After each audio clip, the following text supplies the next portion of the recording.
Let's fucking go. Welcome, everyone. Thank you for joining me. I am sitting down with musical stand-up comedian Morgan J. Morgan has been on NBC's Bring the Funny. He dropped a comedy special in 2020, great timing, and he just announced he's working with Viacom and CBS for a showcase in 2021. Morgan, welcome. What's going on, everybody? Yeah. Hold up. Where's the I'm not ready. I wasn't ready. I don't know what key it's in. What's I going can't on? believe How are we doing? you were not ready. What's up? What's up is just working from home all day, every day. I love your space. Oh, thank you. Yeah. So my old roommate moved out about 2 or 3 weeks ago. What did you do to him? He moved, he found a place. We were this year, surprisingly, the last year has been okay to us. And now I turned his room into an office. As you can see, I'll change the camera angle so you can see. You got camera angles? Wow. What? We got the piano, we got the guitars, we got the green screen. When I audition for stuff, we flip it and then I do it right against that wall. Gorgeous. And that's where we're at right now. How long did that take you to do? It's always, sorry, I'm chewing because I've been literally at my computer like all day. People that love, go ahead.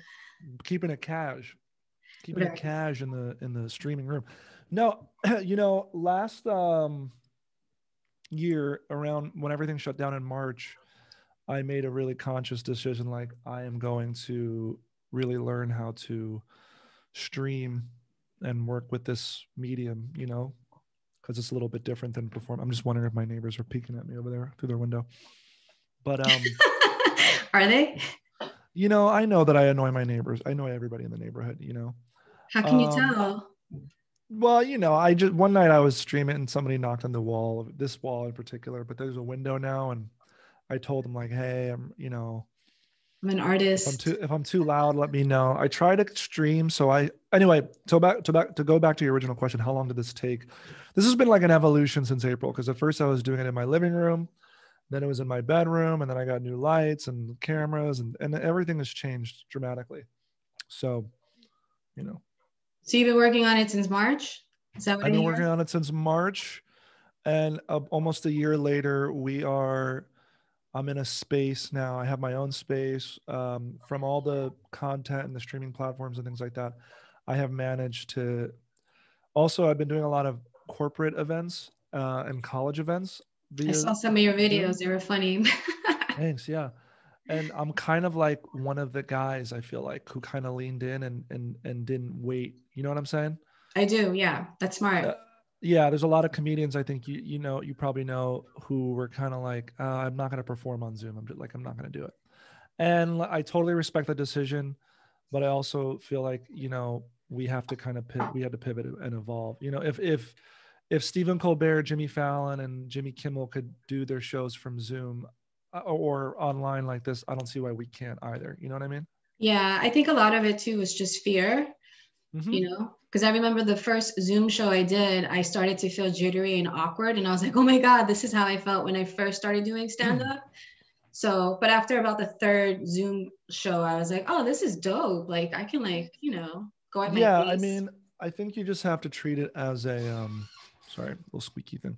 You kind of have to treat it as a, another platform. It's like, I said this before, it's like, performing for 1,000 people, 100 people, 10 people, and performing on Zoom, they're all different. They're all different energies and sizes you got to give to your performance. You know what I mean?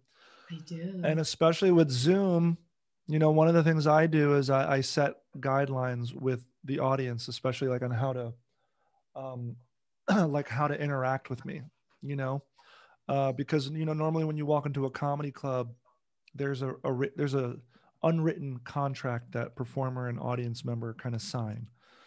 But with Zoom, we don't know what the contract is. So you kind of got to like lay down what the rules of the contract are, be it, turn your mics and cameras off. If you like something, give me an LOL or a ha ha ha, or you know what I mean? You got to let them know. Otherwise they won't know what to do. Cause you know, a lot of people don't know what they're doing right now. Right, right. So you're giving them instructions on how to, yeah, how to interact with you and to make a better show. Absolutely. That's dope. I have I have so many questions for Let's you. go. Let's go. Let's do Let's it. go. So I noticed that you were one of the few comedians in the beginning that just went ape shit with the content. Like you were really diligent in putting out videos and kind of staying active on social media. Yeah. How did you stay mentally healthy? Like, because you were producing stuff, and how did you know to keep going? And especially with people saying Zoom is shit, you shouldn't be doing Zoom. You know, I think it's a matter of giving myself room to experiment and not treating it as a definitive commitment, right? So, you know, in April is when I told myself, I literally said, okay, for 2 months, I will put out a video every week. Right. Thank you. Yeah. Right. So for 2 months. And then it was rewarding. I created work that I was really proud of. I had time to do it, you know. Um, and then and then after around, what was it, July or August? It was such a weird transition because it's like, and then after 2 months, I got into a groove and I was able to put out a video every week until I want to say like late September, which is, and then right around then, it's when I started the CBS showcase, Viacom CBS showcase. And I kind of like stopped putting the content out because I was focusing all my energy on that. As far as mental health, you know, it is taxing. And you know, if I was doing stand up also, like if I was performing every night of the week and traveling and doing shows, I just don't think I'd be able to do it. But in experimenting and trying to put the content out, I discovered so many things about myself. I discovered the different types of content I could post on YouTube, on TikTok, on Instagram. You know, not being surrounded by my comedy peers just made me so much less judgmental of myself, and I wasn't comparing myself because I didn't see my peers. um you know, because that gets in your head and that stunts you. uh so with the TikTok though, that is kind of like, you know, that is a daily struggle because it's like you got to be consistent with posting to that platform. And that's how you see results, because TikTok, I look at it as like a commercial for every other platform. You know, I've used TikTok to drive traffic to my YouTube page, to my Twitch page, Instagram, all that stuff. And they've all grown because of it. So, and the cool thing about TikTok is if you post a video and it's not good and nobody sees it, then nobody sees it. And then you can just move on. You don't even have to really delete it. It's actually in your favor not to delete it, because I'll tell you why. Because I'm technically a TikTok creator and I get access to the TikTok fund. So basically I get like 3 cents per every 1,000 views. Right. So if I have one video that goes viral, I think in the last year that I've been posting, I've had 3 videos that have gotten over 1 million views each. Mm-hmm. What happens is that bumps up every other video on your channel. So the videos that originally weren't good, people might look at. So you might get 1,000 views here and there. And, you know, the pennies add up. You know, I think I've made around $1,000 on TikTok since I started posting last year, which, you know, some people make a shit ton more money. Excuse me, could bleep it out. And then some people, you know, make a small amount, you know, so it's all money. It all adds up, you know? Yeah. Do you have a platform that you prefer over the others? You know, at this point, it's Twitch. Oh, word? Twitch. I don't know if you're familiar with Twitch, but I've heard it. I I live heard of it. stream. Yeah, I live stream now. Mondays, Thursdays, and Fridays for about 2 hours each day. Wow. Yeah, and it's a whole thing. I do covers, I take requests, I make up songs on the spot. I've learned a lot about being comfortable with myself on camera in front of strangers, how to interact with a chat. I've learned a lot, and I honestly feel like it's made me a better performer, because it's like when you're doing these 2-hour streams, which for me it's exhausting. By 90 minutes, I'm tired. Right. You know, you can tell that I'm like exhausted, and I'm gonna have to figure out how to get my energy up and just be more like healthy. Why do But you by do 90, it? Why do you do it for 2 hours? you gotta look at it as you know, if I stream, for example, today I streamed from 4 to 5. Normally I stream from 4 o'clock to 6 o'clock. But I streamed from like 4 to 5:30 today here in West Coast time. And I do it that long because sometimes people can only pop in for like 5 minutes or 10 minutes to watch. You know, right now I average about 22 viewers an hour, which, if you think about it, is like really good. When, you know, if you're a live performer, to have people kind of stick with you that long 22 is, faces, yeah. yeah. I mean, you think of it, if you're in a room, and it's live, that's a long time. And it's a lot of people, at least for me it is. Because, you know, some people are on their work lunch or their work break. Some people don't get home until this time of the day. So you kind of do it for 2 hours to, some people do 3 hours. A friend of mine, he does video game streaming. He streams for 8 hours. And Wow. like, you know, when you stream, the longer you stream, the more time zones you're going to reach, the more audiences, the more countries you're going to reach. You know, like if I Makes stream sense. from 4 o'clock to midnight, I would hit, because I have people from England, Ireland, Spain, Brazil, India, I like love all it. these different countries that tune in to the live stream. So, you know, depending on when you stream, and I can't stream too late here because I can get a, you know, I don't want to, you know, ruin anybody's night. You know what I mean? In my, if I had like a home that was isolated, I could, you know, be up all night doing this stuff. But That's so cool. uh, yeah, so you know, that's why we do it different times. Do you have a favorite? You just mentioned you have audiences from Ireland, Brazil, England. Do you have a favorite audience member? Like, are like, Well, as far as audience members go, there are people that have been with me since July, which is when I started on Twitch on that platform. yeah. Um, and I always have a lot of love for them because they donate, they show up, they comment, they're active.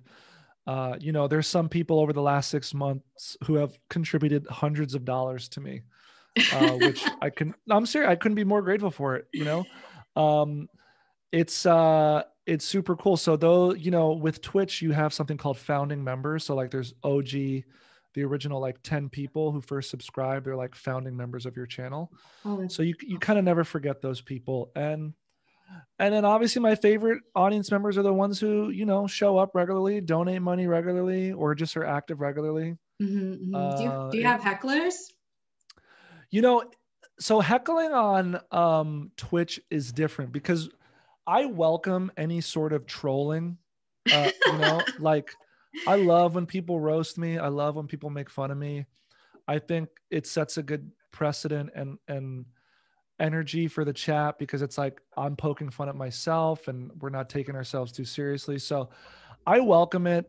And I think it's really funny. So I'm totally open. And the thing is, with chat, you can't really get heckled. You only get heckled if you look at it and notice and it like affects you.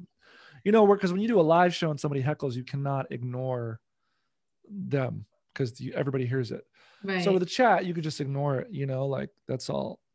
That's all it is. I did a showcase once at Gotham Comedy Club and I was recording it to submit it to different places. And there was a group of Italian men, like just talking really loud. And in my head, I was just like, keep doing your set, keep doing your set, don't address them. And then finally, they were just so freaking loud. I said something to them and the whole crowd broke out into like applause. Yeah, And yeah. I was like, I don't know why I thought I could pretend these people didn't You exist. can't.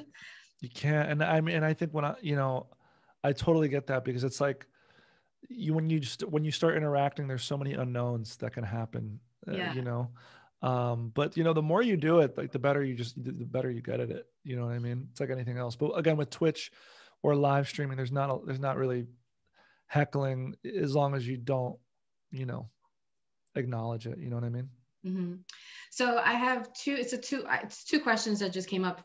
The first one is when you did NBC's Bring the Funny, were you more intimidated by Christy Teigen or by Jeff Foxworthy? You know, I was definitely, I wasn't intimidated because it's like you have so many things on your mind. It's like you don't even have time to like think about, because you only get one rehearsal, and then you get the actual performance on stage. And then you have to worry about editing your bits. You only get 2.5 minutes at most. There's so many things out of your control. So the only thing you can really focus on is your performance. But to their credit, Keenan Thompson, Chrissy Teigen, Jeff Foxworthy, they were honestly so nice, so polite. I was definitely a little intimidated. I talked with Jeff Foxworthy backstage before my third appearance. I was in the semifinals. And, he asked me, he's like, how'd you sleep last night? And I was like, I didn't really sleep well. I was so anxious. And he told me like a really nice story about when he did Carson for the first time. And, looking back on it, it's so silly to feel how nervous you are, because you gotta think like, oh snap, I made it on TV. So this means, you should tell yourself, this isn't going to be my last time on TV. I'll be on it again if I made it here. Do you know what I mean? Yeah. So like, it's kind of like you have to Psych yourself out. you got to hype yourself up. If you got to take a Xanax or take a shot of whiskey or something, do it, do what you Yeah. need to do to the point where it's safe. Obviously, don't be like an alcoholic or anything like that. And if you Right. are, I apologize. And because we all have struggles, but, um, do what you can to alleviate, do whatever you can to control as much of the situation as you can. And then and what you can't control, you can't really think about. So I like that your approach was just like, let me focus my energy on making my bits tight or cut editing it and then perform. Like you really kind of zoned in on what you should be Yeah. focused on. And also, if you want to be on their level, like Jeff's level or Chrissy's level or Keenan's level, Keenan's, yeah. you gotta like tell yourself you are on their level. Right. You know what I'm saying? Like I you do, yeah. gotta be like, hold up, I am a star. Even if like, you know, you drive a 2009 Honda Fit with like missing hubcaps like I did, it's like you gotta tell every cell in your body that like, I'm gonna kill this. um Even if you don't, even if you sort of do, because you can't, if you go into it with doubt, then everybody's gonna feel it, everybody's gonna know. Wow, this the And silent killer. it really is a thing with energy, like, and the what you tell yourself can come to fruition, you know what I mean? Yeah, I was just thinking about, I took a trip to LA and everything was just moving so smoothly. And I remember recognizing that it was because I didn't have any single doubts in me. It was just kind of Yeah. like the universe kind of had its arms open for me. And I remember thinking, no doubts. However, they do creep up on you for some reason. Yeah. So I noticed It's that they decrease for me when I'm like meditating or if I'm around like positive, like high yeah. energy people. How do you keep doubts at bay? For me, I do have like self-worth issues and self-esteem issues and things like that. I think a lot of, I mean, everybody in this industry has that. We wouldn't do this if we didn't, if we needed this like external sense of love and validation. But it is work every day. It's journaling as many days as I can. It's meditating. It's affirmations. It's like constantly, it's like talking to yourself in the mirror. And these are things that I do, telling myself that, hey, you're awesome, you're a star, you can do this, you are, capable of love, people love you, you radiate joy and things like this. You have to do those things, because there's so many people going around telling themselves that they're not pretty enough, they're not talented enough, they're not. So it's like, you can't wait for other people to tell you you're good. And Yeah. eventually you start telling yourself you're good and you start believing it. And listen, this isn't to say that I don't put a lot of work in. Like, I don't just like manifest myself on TV.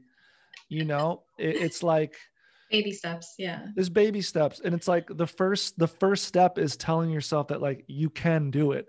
And then the next step is like, how can I do it? And the third step is like, okay, let me do these things. And the fourth step is like, is this working? And then you kind of reevaluate, you know? It's all a process. Trust the process, but that's what it is. There's also, right. And trusting the process also means patience, right? Yeah. Because even if you decide today that you're going to be on TV in the next 3, 6, 12 months, you still have to live every day until you get to that point. Yeah. I mean, look, it's my timeline has taken me longer than I ever would have thought, you know. And when I did start stand up, I gave myself 10 years, you know. Mhm. I like gave myself that time. And I said, if I started when I was 20, I'm 34 now. And I was like, if I'm not doing well, or if I'm not succeeding at this by, 30, I'll have to like evaluate and change some things up. And luckily, like around year 10, I quit my day job. I booked all these college gigs. I booked some commercials, and like for the first time, I was financially supporting myself as an entertainer. Was I making a king's ransom? No, but I was paying my bills and I was doing it. Mhm. And that's all I needed. I thought I would be on TV within 5 years, and but it took 12.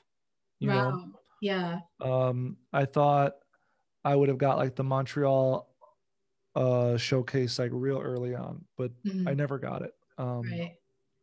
Not to say like I got to audition for it and things like that, but You had a lot of downs, a lot of like, yeah, and I think there's a lot of that. There's going to be a lot of almosts. That's one of the reasons why I love Twitch, because it's sort of like I'm building and creating this strong audience and foundation that will always kind of be with me as long as I keep doing it. Just to bring it back to that. And that has alleviated a lot of pressure, because awards are great, recognition from your peers is great, uh, fame is great, but overall, what you really need is your own fan base of, you know, I all think they you say need if you, is love. I'm saying it because, if you knew how many messages, like after I dropped my special, which I think has a little over like 400,000 views on YouTube, people are like DMing me, that I like, strangers are like, hey, I watched your special multiple times. I love it. It's gotten me through all these. And like, at the end of the day, that's like what is important. Right. Yeah. Um, you know, so Yeah. So with those DMs that you get about all the thank yous and the people that are showing their or giving you or they're grateful for you, do you get also creepy DMs? And if you do, how do you manage those? I've only had that a couple times. I imagine it's just like 100,000 fold for a woman.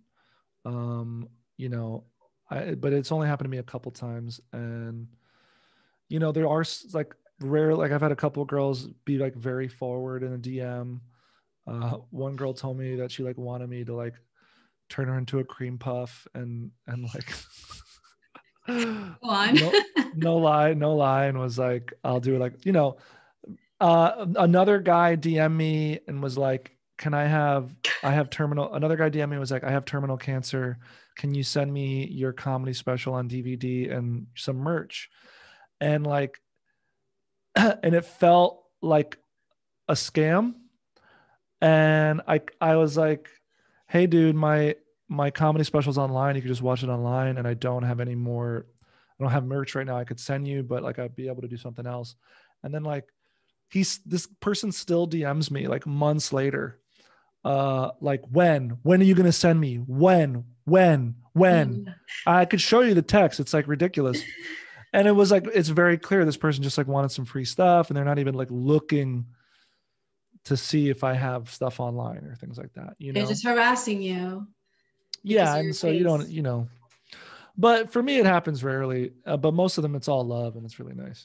That's good. That's one of my fears is that like even now I'm not like even now I get like really creepy DMs and I'm just kind of Yeah. like, all right, well ignore them. And then I'm thinking, oh my God, what if I get more exposure? Like, imagine being Kim Kardashian, and the shit that pops up in her DMs. Yeah. Imagine. Yeah. But also like Kim K has like four like badass sisters and like a badass mom and like she has all this like protection around her. I And don't she feel like I probably have has yeah. a team of people who manage her account anyway, you know. Yeah. Yeah. Speaking of managing, so you must be super organized, right? Like do you manage Yeah, your own calendars and like plan for the most everything part, out yeah, I yourself? plan everything on my own. The calendar is essential. You know, when I was growing up, I never understood why adults needed calendars, but like, you know, everything goes into the calendar. Everything. And I'm talking about like when I book a college, for example, I Yeah. sign a contract, and on the contract, it will tell you like who's your main contact, what time is sound check, what's the address, how much you're getting paid, where you're going to fly to. And I literally basically copy and paste that whole thing into the calendar event on the notes, because you know I don't want to have to search for multiple things when it comes to that, you know. um I think the calendar is underrated. I know a lot of comics that they don't know what show is when at what time, and I'm like, oh, yeah, how are you surviving this as long as industry? you as long as you label everything properly, and it's like that pre-production. As long as you label everything properly, put your info in when you got to be there, like just like lay all the details out, because then when you look at it, you know, you know, Like, here's you know. my yeah. Not only that, for like colleges, for example, like I have a college in April that I'm flying to. So I have a reminder in like mid March that's like, hey, time to book your ticket. Oh You know what I'm wow, saying? wow, So that's that tight way I don't forget, like, you know, to book your ticket. so that way I don't book a ticket like a week before and I'm like, oh, this is so much more expensive, you know? Yeah. How has it been flying for you during this time? Do you get nervous? Like, do you wear like five masks? Like, what's your Yeah. I only did I only flew to Florida. I flew to Florida twice in November for a the club hot show and a zone? college show. Hot zone. I mean, we're living in the hot. Well, I'm living in the hottest zone right now. Oh, that's right, Uh, California. it- Yeah. but I feel okay with it. You know, statistically, airplanes are a pretty safe place to be. Um, I am enjoying not traveling. So I'm supposed to fly to Pennsylvania this weekend to do a show at a college in Erie, Pennsylvania, which is like on the border almost of Canada. Right. So it's gonna be very cold. It's gonna be very snowy, and like I'm not looking forward to that. And also like I don't like I'm like not looking forward to putting myself in danger. The coronavirus stuff really freaks me out in that I know I have friends who've had it and it's been different for everybody, but I'm worried that I'm going to be that one person who has like the long-term effects, whose respiratory issues continue and linger. And as somebody who like has to sing all the time, and because I've heard things, Yeah, don't just go like this. La, la, la, la. Yeah, Just yeah, don't listen to. I mean, be careful, but like I wouldn't. yeah, That's you need your energy for creating more joy in the world. totally. Yeah. So I'm just gonna do it. I'll be as careful as I can, and I mean, it can't be any more dangerous than the like people get sick every. Well, The I mean, it's flu. probably is way more dangerous because it has killed a lot of people, like Loki. I feel But like yeah, as long as you wash your hands, stay 6 feet away from people, and like wear your mask, like I think you yeah, should be fine. Yeah. it's Um, yeah, I read your bio. Well, I read what was online, and you're from New Jersey. You're from the East Coast. that's right. I was raised in North Jersey, about an hour outside of New York City. Um, Went to NYU, lived in New York for 7 years, and been living out in LA for about 8 years now. That's it, 8 years? 8 years, but well, I'm been living here longer than I lived in New York now at this point. Right, right. Yeah. You have like such a California vibe to you. When I saw that you were from New Jersey, I'm like, what? You're from the East Coast? Yeah, and I think it's just it just eventually gets to you, living in New York for 7 years, you hustle so hard, especially if you're pursuing some sort of dream. It's like working several jobs. When you leave in the morning, you take your whole life with you on your backpack or whatever kind of bag you carry, and you Yeah, don't until you get home. You know what I'm saying? I do. Um, you know what I'm saying, right? And in LA, like if you have a car, you could have stuff in your car. Everybody here smokes marijuana. Women wear heels more. Women, I mean, the sun is out nonstop. It's like, it's very easy to lose that hustle mentality. If you're from New York and like you really want it, come to LA because you're gonna hit the ground running and you're gonna be hungrier than everybody because people who've been here for a while have kind of like slowed down a little bit. You know what I mean? Because Yeah. it is a different energy. It's probably all that sun too. The sun will cause that, will cause you to slow down. A lot of sun and there's the beach. It's just like palm trees. It's a different there, Just chill. yeah. And it's different though. Cause every time I visit New York, I miss it. I'm like, man, I would love to live here again. But then after like a week of being there, I'm like, this place is gross. It smells nasty. Even when it's every season, fall, winter, summer, spring, there's like one good day. And then after that, like springtime, terrible allergies. Fall, fall is okay actually. Winter, disgusting snow. Oh my God, it's so pretty. It's snowing. Day two, it's black and nasty. Summertime. I remember I could take a Metro card and and just like scrape a layer of like nastiness off my skin. It's just, and there's like no privacy. There's people everywhere. You know, this guy Ryan Hamilton, who's a comedian, has this joke. He's like, if New York is the greatest city in the world, why do I see one person a day break out into tears on the street for no reason? Do you know what I'm saying? It's just like that. Yeah, there's a love hate for it. Damn, I it's like I can't started even to get, imagine. I'm sorry yeah. to interrupt, but I can't even imagine what quarantine must have been like there if you lived in a tiny ass apartment. You can't They go were- outside. Somebody on Instagram, I forgot the comedian, but he posted like a LA versus New York Oh yeah, quarantine. it's Noah. Noah. Noah, that was a fucking good like comparison. Like you guys are Yeah. like watching the mountains and the sunshine, and we're like in a closet trying to get Oh my privacy. God, it seems awful. It was accurate, but I it depends on where you live and it depends on how you move. Yeah, Right. there's New York hacks for living here. One You of got a them is to make rooftop. sure that you travel out at least every 3 months. But with the quarantine, the form of travel is just like getting online or doing, you know, it's just like watching like videos of like Japan or something to Yeah, pretend you're man. not in an apartment. Sounds miserable, right? I'm painting such a great picture. No, I miss it. I would go back. I might if I had a job out there, I'd for sure move back out there. What city are you looking for? Like once this quarantine is over with or the pandemic is over, is there like a particular city that you're looking forward to visiting? Um, there's a couple places I'd like to go. One of my favorite cities that I've performed in is Asheville, North Carolina. It's like a very small arts town. Mm-hmm. It's a really cool little spot. Obviously, I'd love to go to New York any chance I get. I'd love to go, excuse me, to Seattle. I mean, there's still big comedy cities that I have not been to. I've not been to Austin, Denver. Um, Denver's fun. love to go to Canada, Toronto, hit some places up there. Overall, I don't like to travel.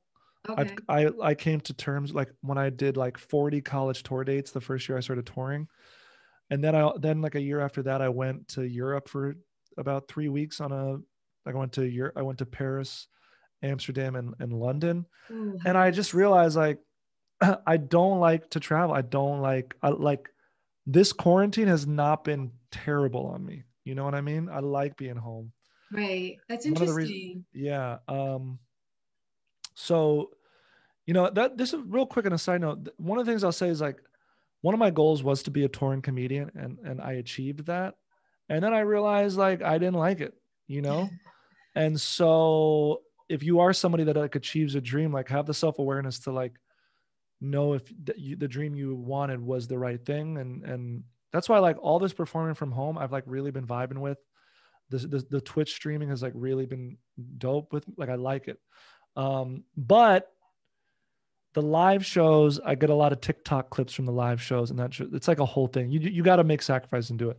I ain't complaining. I'm gonna go to Erie, Pennsylvania, and get that bag. You know what I'm saying? I feel like you just froze on me. Oh, there you are, so clear, HD. Wow. Yeah, my bad. This camera, like after 30 minutes, it stops. It shuts off for a second. Where are your parents from? My mother was born in Brazil, and then my dad was born in Sicily, but he grew up in Argentina. And then they met in New York, in Chelsea, in a restaurant in Chelsea. In what? I'm sorry. At a restaurant in the Chelsea district in Manhattan. Yeah, Chelsea is an awesome neighborhood. It's LGBT friendly. A very, very gay community. It's very, very gay. Is that restaurant still there? What is it called? Zicaron, or it's like a Spanish restaurant. I think it is. I think it is there. It's like on 27th Street or some shit. So do you speak Spanish or Portuguese? Yeah, so yo falo portugués y también yo hablo español, pero yo estoy faltando vocabulario. Yo tengo que practicar. So like I could audition for a Spanish show, but I would need the sides ahead of time because like my accent is pretty good, you know? Yeah, so, you sell it. You know what I'm saying? So, la mezcla 97.9, la mezcla. Let's go. Why do you sound so Mexican? Well, because I'm living out here in LA now, right? Wow. So, do you sing in Spanish? No, I have not sang. Well, I guess, yeah, I mean, I do, but like, I haven't written an original song in Spanish or Portuguese, you know? But I'm told I should. I feel like it'll be so much fun. I know. There's so many things that I got to do. Here's the thing, like, once you start doing well, you know, I'm doing okay as a comic.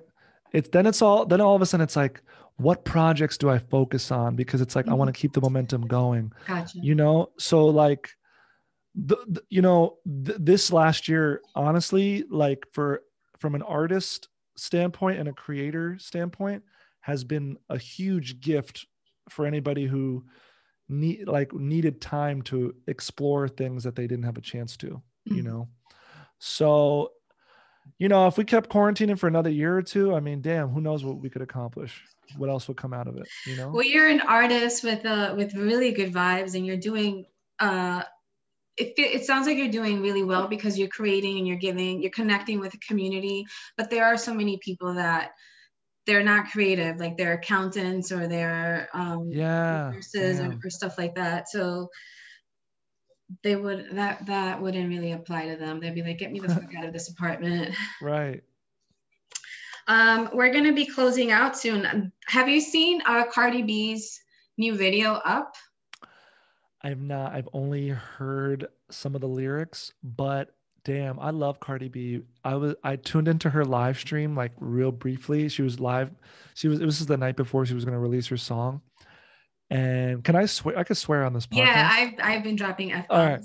She was going off. She was going off on the stream, and she was like, I haven't seen Offset in like 4 weeks. I'm about to break his dick.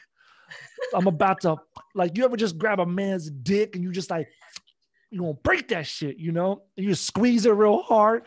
And I was like, I love Cardi B because there is no facade with her. It's like, you just get Cardi B. And that's what you like right now, more than ever, audiences want an authentic reaction or interaction with their, you know, the people they look up to. They want as much realness as possible. Yeah. But, you know? Yeah. Yes. You ever grab a dick and we're just like, Cardi, you're talking to 70,000. You straight up talking to 70,000 people right now. You know what I mean? So funny. So anyway, to answer your question, I got to listen to the song because it's just so. The video is funny. The video, there's a very salacious part that I will admit to rewinding over and over and over again. It was very salacious. I'm gonna look that up. If you want to look that up. Okay, so we're gonna close this up. I'm gonna ask you what I've been asking my other guests is, what are 3 things you love about stand-up, and what are 3 things you can just do without? All right, three things about stand up. I love the immediate feedback that you get from stand up. I don't think there's any other art form where you know if you're doing well or not. But with stand up, you know immediately. Um, I love the green room hang when I'm with comics that I know and have a relationship. I love the green room hang. And I love the bar food. I love bar food. I love buffalo wings. I love mozzarella sticks. I love like my parents know how to cook and my dad was a chef Wow. and at the end of the day like I could eat something real tasty or I can get like french fries loaded. Like I love that shit. Love fried food. Um You just made my mouth water. Cool, yeah. cool, cool. Three things that I could do without like regarding stand up or Yeah, with like and regarding the business or just something about yeah. the Um actual. Three things I could do without the waiting. I'm gonna put these lump these in as one. The waiting and the traveling with comedy. When you start out, sometimes you wait 3 hours to do like a 3 minute set. The waiting in the back of the room. Uh, that I hate. I don't care for that. That's a good The one. the amount of like kind of fakeness that you deal with once you do get into the industry and clapping for people and then people talking behind your back kind of vibe, or the lack of follow throughs that Oh, yeah. happen. Like if I told you how many times somebody like wanted to work with me or do this or that or and nothing ever happened, Wow. um a good example is like, if I do a show and I kill it and then somebody comes up to me after a show and is like, hey, I know this person, this person, this person, I bet if we got you in front of them, X, Y, and Z would happen. The people who do that aren't really going to fuck with you and they're not going to follow up. The people that are going to fuck with you aren't even going to, they're not even going to talk to you after the show. They're going to email you the next day or two or 3 days later. Like that's the truth. The people who really want to work with you, they're going to email you or reach out to you on a different day because they know that after the show, you're busy. You're technically you're working, you're like meeting fans or whatever it is. Yeah. And then the third thing I could do without, you know, hmm, damn, all the pussy. No, I'm just kidding. No, I'm just messing with you. No, no, Stay back, stay back. right. That's literally that's our life. Don't stop. No, what's the third thing I could do without? The lack of money for so long. No, Mm. I I don't think know what you the third thing is, but I think I hit a bunch of. I think I hit enough I think things. you Like hit it's, it. You hit, yeah, you hit it. you I know, think that was good insight. If that dude comes up to you like, "Hey, you should get in front of X, Y, and Z," yeah. they're talking shit. They're not even talking to. They're just not. They're like saying these things to make themselves feel dope. You know Yeah, what I mean? because they Damn, like, I did one show, and I know we gotta wrap up. I did one show, killed it. This guy like he like waves me back, which has happened many times before. He's like, hey, I think we could do a lot of good work together. Let's go inside. It was like a backyard house show. This is in LA. And the thing about LA, crazy thing about LA that's way better than New York is that you could literally be doing a show for some rando in their backyard and like an agent from CAA is there just like chilling. oh wow, Like yeah. you So really don't, you always got to bring your A game in LA because you really do not know.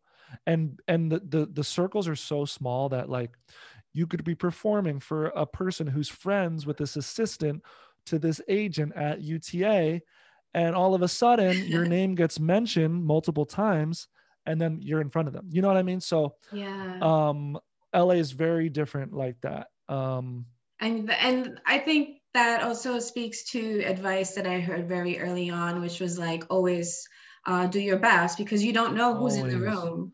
Like, yeah, Always treat every set like a show.